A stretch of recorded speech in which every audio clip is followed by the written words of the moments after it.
Hello everybody and welcome back to another Baldur's Gate 3 discussion video. In this video, I'm going to be going over my top 5 favorite weapons in Baldur's Gate 3. Now, as you could probably tell, all 5 of these are legendary weapons and they're only found in the late game, so don't expect to find these games, in Act 1 or anything like that. If you like this video and want to see more videos, go ahead and hit that subscribe button and check out all the videos I got on my channel. Getting into it, I have a list 1 through 5, 1 being my favorite and 5th being the 5th favorite. So at number 5, I have Baldur's Giant Slayer. Baldur's Giant Slayer is a great sword that you get after you defeat Ansur, and it's a really good great sword. So the enchantment is +3 to your attack and damage rolls. Damage is the same as any other great sword, so it is 2d6, and you get some really cool things with it. So you get Giant Slayer, so on a hit, you double the damage from your strength modifier, and it grants you advantage on attack rolls against large, huge, or gargantuan creatures. It is very nice to have that if you have a barbarian or a paladin, as that strength is going to be super high, so you just double that strength modifier when you hit. You also get Giant Form, which allows you to grow as an action. Your weapons deal an additional 1d6 damage, and you gain 27 temporary hit points and advantage on strength checks and saving throws. You also get Topple the Big Folk, which is a weapon action you can do with it. You deal extra damage equal to your proficiency bonus, and on a hit, large, huge, or gargantuan creatures take an additional 2d6 slashing damage and must succeed a strength saving throw or fall prone. It is a little bit more of a niche item because there's some stuff that benefits if you hit large, huge, or gargantuan creatures, which there are still some after you fight Ansur. I mean, you have the Dominated Red Dragon at the final battle, you have the Slayer, whatever Orin turns into the Slayer. You have a couple different things that are large enough for you to get benefit from the Giant Slayer. But overall, it's just a really cool sword. Like I said, enchantment +3, you get to grow even without even the benefit against large, huge, or gargantuan creatures. You get to grow in size, and you get extra damage and temporary hit points. So I think it's a really cool sword for your barbarian, paladin, anybody who has high strength. My 4th favorite weapon is Nyrulna. Nyrulna is a trident that is a little bit complicated to get. First, you have to talk to Akabi in the circus in Rivington, and you have to succeed on your perception check whenever you spin the wheel. If you do that, then you figure out Akabi's cheating with a ring of mage hand that you then have to pickpocket it off of him successfully, and then roll it again, and that way he doesn't have the mage hand. So then you end up winning the jackpot, and he accuses you of cheating, because, I mean, you technically did, but he also cheated. So then he sends you to Chult as a bunch of dinosaurs, like Chultan raptors, and you don't have to fight them, but you probably will fight them. And then at the very end, there's a portal and a chest, and that chest is where Nyrulna is. It is a very good trident, the best trident in the game. It gets +3 enchantment on attack rolls and damage rolls. The damage is 1d6, and you get 1d6 of thunder damage, and it is versatile, so if you don't have a weapon on the other hand, it does deal 1d8 instead. There's some really cool things with this. So you get Zephyr Connection. It will return to your hand when you throw it. You cannot be forced to drop it, which is very nice if fighters are trying to get the disarming strike on you. You can't get disarmed. Also with Zephyr Connection, when thrown, it creates an explosion that deals 3d4 thunder damage in a 6-meter radius. You also get Veil of the Wind, which gives you +3 meters of movement speed and jump distance, and it gives you immunity to fall damage. It also has the glowing property, so it just sheds light within 6 meters.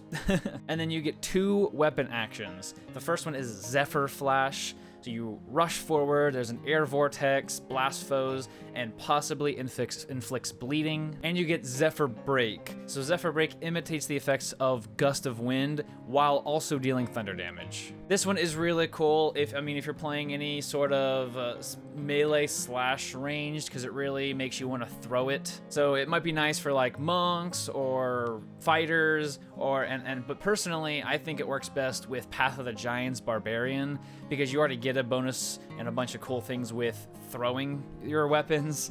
And so Nyrulna works perfectly for that, because then you get to throw a weapon and it just comes back to your hand. and you get a bunch of benefits from it. My third favorite weapon is the Devotee's Mace. Now, the Devotee's Mace can be acquired only as a cleric. It is the weapon that they give you for doing the Divine Intervention. Divine Intervention, you get 4 options. One of them is Arm Thy Servant, and that gives you the Devotee's Mace. The enchantment is a +3 to your weapon attacks and your damage. It deals 1d6 damage as a normal mace, and then it deals an additional 1d8 radiant damage on top of that. There's not a whole lot of things you get with this, but the one thing you do get from it is really good. You get Healing Incense Aura. As a bonus action, you basically pop an aura around you where you and nearby allies regain 1d4 hit points at the start of your turn. So you get a passive 1d4 HP. Everybody gets a passive 1d4 HP every turn. When I played as a cleric and I had this weapon, it was so nice because I could just have it, use the Healing Incense Aura, and we would just heal. We would just always heal.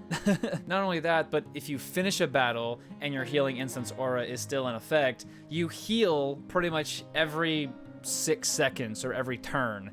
So after a battle, you don't even have to heal that much because the Healing Incense Aura will still be in effect. My second favorite weapon is the Blood of Lathander. The Blood of Lathander can be also a little tricky to get to. It is found underneath the Githyanki Kresh, and there's one of 2 ways you can go about doing this. If you want the safe route, you need to go on top of the Kresh. Instead of going down into the Kresh, you go into the monastery above it, and there's a couple of things you need to do. There is a room on the top level that has like 4 altars and 4 mosaic, like stained glass mosaics, and you have to find 4 weapons around the monastery that you have to place on those pedestals. The 4 weapons you need to get, they're ceremonial blank. So there's 4 weapons around called ceremonial whatever it is, and you need to find those, put them on the altars, and it will unlock a secret door, or you could lockpick it. I mean, it's like a super high DC, but if you have a star in your party, might as well try. And behind that secret door is the Dawn Master's Crest. You want to take that, keep it in your inventory for later. So then you go through the Githyanki Kresh like normal, you fight Wawargaz, you beat Wawargaz. There is a secret passageway in that area. So if you walk in to Wawargaz's area, you turn left. There's a room over there with like a few chests and some statues. There's some statues there that have like a little riddle. If you read the plaque, there's a riddle. You gotta move the statue certain ways. And then once you do that, it'll unlock the secret entrance that you can then go through. You go down some stairs, and it opens up into this passageway. You make it through this passageway trying to avoid getting like shoved off by these force things, defenses. And then once you make it to the end, the Blood of Lathander mace is sitting there on a pedestal. And if you got the crest, then you can basically display the crest, put the crest in there, and take the Blood of Lathander for free. You don't have to, nothing happens. You just get the Blood of Lathander, and then you make your way out. However, if you don't want to go through the trouble of finding those ceremonial weapons, getting the crests, if you don't have the crests, the whole system thinks that you are stealing the mace, which you kind of are. Since it thinks you are stealing it, it goes into full defense mode. That thing on top of the monastery, that like glass, brass apparatus thing, is actually a cannon, and it charges up and points itself at the monastery. It's basically gonna blow up the entire monastery and Kresh. Not only that, but it locks you into a cage where you can't escape so that it successfully blows you up. So you have to use Misty Step or Dimension Door to get out of that cage, and there's a portal that spawns in that room that leads to that cannon, because that cannon's gonna shoot through that portal and blow you up. So you make it through that portal, you're out on top of the building now, and you only have so many turns to get out of the blast radius of this cannon. So you gotta be using dashes, jumps, everything that you have at your disposal to get out of there. So overall, it's best if you get the crest, but if you want some adrenaline, don't get the crest and just try to make it out of there alive. Going into the stats of the Blood of Lathander, the enchantment is +3 to attack rolls and damage rolls. It is 1d6, so it is just a normal mace. The really good things about this is you get Lathander's Blessing, which means once per long rest, when you are reduced to 0 hit points, you regain 2d6 hit points, and allies within 9 meters of you also regain 1d6 hit points. So if you're a cleric specifically, and you want to be like a frontline cleric, like maybe War Domain or something like that, you can have the Blood of Lathander. You go down, well, you heal 2d6, and everybody around you heals 1d6. So it's like literally like a saving, you die and you get saved. You also get Lathander's Light, which is a better version of the glowing property. So it sheds holy light in 6 meter radius. In combat, fiends and undead standing in the light are blinded if they fail a DC 14 Constitution throw. So not only can you see with it, you also can make fiends and undead get blinded, potentially. The last thing you get from the Blood of Lathander is you get the ability to cast Sunbeam once per long rest. Sunbeam is an amazing spell. It's just like a line of holy radiant energy, deals a bunch of damage. It is so nice to be able to just cast that for free once per long rest.